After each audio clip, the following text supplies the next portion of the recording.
ببین دوستان، در آخرین روزهای ماه شریف رمضان قرار داریم و اینک این ماهی که شاه ماهان است، این ماهی که مبارک است، این ماهی که بخشش گناه است، قبول دعا است، اجابت دعا است. نهایت از ما می رود. خوش آنان که در این ماه استفاده بردند، این ماه را برای خود قدر کردند، دعا کردند، نماز خواندند، استغفار گفتند و یکدیگر را بخشیدند.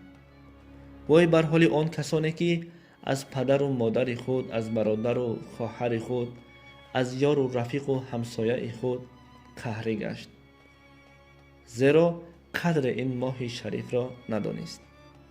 بر همه السلام علیکم و رحمت الله و تعالی برکاته. برادران عزیز و خواهران مهربان، امیدوارم شما خوب هستید. بر شما سلامتی خواهان هستم. شبی که یعنی که با نام شب لیلة القدر مشهور است. امروز دوشنبه سنه 16 مارس و امشب باشد شب قدر است. شب قدر برای چی امشب؟ امشب از 26 شب به 27 شب گذر قدر داخل می شود. آیا درباره معجزه شب قدر، همان شبی که مشهور است با نام لیلة القدر، معلومات دارید؟ البته که نه. دوستان، تا آخر با دقت خوب گوش کنید که ما به شما کمی هم شاید معلومات در این باره درباره معجزه سوره قدر بر شما خواستیم معلومات دهیم. همان سوره که آغاز می شود انا انزلناه فی لیلة القدر. سوره قدر از 3 کلمه عبارت است. این به 30 پاره قرآن برابر است. این سوره از 114 حرف عبارت است که به 114 سوره قرآن راست می آید. او یعنی هی، این کلمه این معنای 27 را داشته، این شب قدر و در شب 27 رمضان اشاره می کند. القدر، قدر یعنی در 5 10 و 12 رقم های سوره تکرار شده است. جمع میکنیم. 5 جمع 10 جمع 12 برابر 27. این هم شب قدر و در شب 27 ماه رمضان بودن قدر را نشان میدهد. این است همان معجزه که سوره ها، آیت ها و روز هم معین گردیده است. در این شب قدر چی باید کرد و چگونه نماز خواندن در کار و عمل‌های هستند که برای هر یک ما و شما اشاره کرده شده است. خوب، من نوا را بر شما میگذارم تا آخر با دقت خوب گوش کنید. خداوند از همه ما و شما راضی باشد. السلام علیکم. نماز شب قدر چگونه خوانده می شود؟ یا اینکه نماز شب قدر از چند رکعت عبارت است؟ السلام علیکم و رحمت الله و برکاته. دوستان عزیز، برادران و خواهران مهربان، از همه شما خواهش همین است که نوا را بر یار و دوستان خود برسانید تا که از این خواندن نماز قدر با خبر شوند. بنده امروز تصمیم گرفتم کمی هم باشد بر شما معلومات بدهم. خداوند متعال از هر یک ما و شما راضی باشد و هر یک عبادتی که کردیم در این ماه شریف رمضان و درگاهش قبول کند. امین. نماز شب قدر 4 رکعت است. خوب، چگونه خواندنش را بر شما معلومات میدهیم. البته نیت میکنیم. نیتمان یعنی که نه سنت می شود نه فرض. نیت چنین است. نیت چنین می شود: نیت کردم میگذارم 4 رکعت نماز شب قدر را آوردم به قبله، قبله بر جهت خانه کعبه، وقت است بر من خالص لله تعالی، الله اکبر. بعدا سبحانک اللهم خوانده می شود به اعوذ بالله و بسم الله. پس از آن اعوذ بالله من الشیطان الرجیم بسم الله الرحمن الرحیم. سوره فاتحه خوانده می شود. پس از سوره فاتحه 3 مراتب، البته در رکعت اول 3 مراتب سوره قدر خوانده می شود. می رویم بر رکوع و سجده. پس از رکعت اول به رکعت دوم می خیزیم. با سوره فاتحه خوانده می شود و از پس او 3 مراتب سوره اخلاص را می خوانیم، یعنی که قل هو الله احد. بعد از آن در رکعت دوم می نشینیم، танҳо аттаҳиёт хонда мешавад.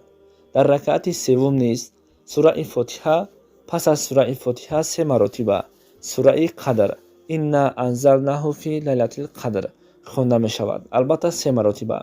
дар ракъати чаҳорум низ бо сураи ихлос пас аз сураи фотиҳа сураи ихлосро 3 маротиба мехонем.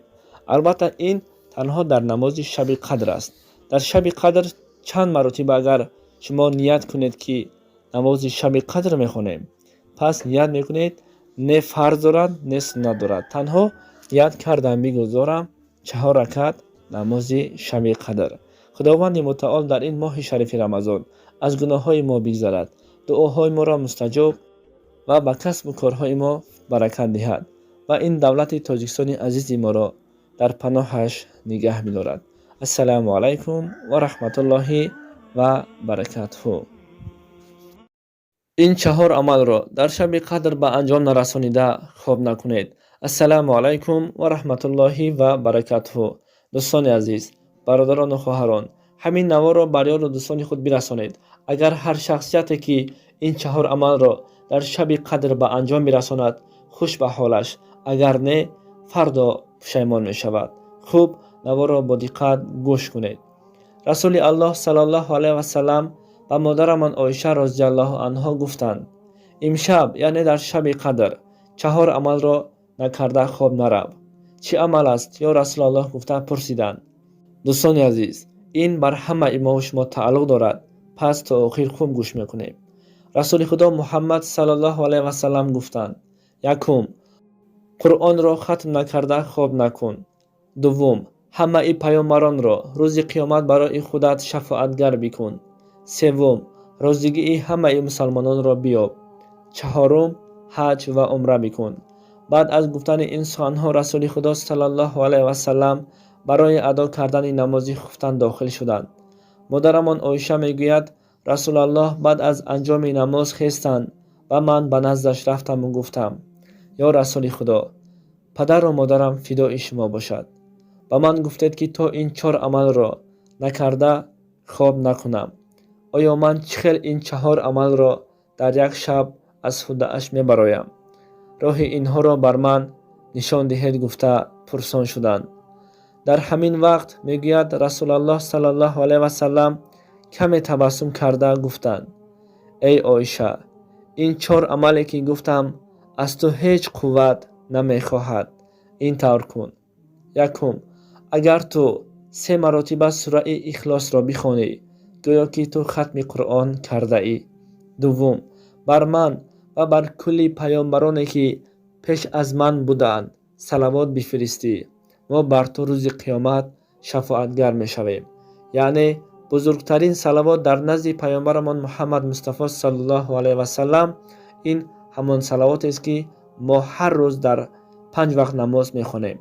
яъне аллоҳумма салли ала муҳаммад ва ала али муҳаммад кама саллайта ала иброҳим ва ала али иброҳим иннака ҳамидун маҷид.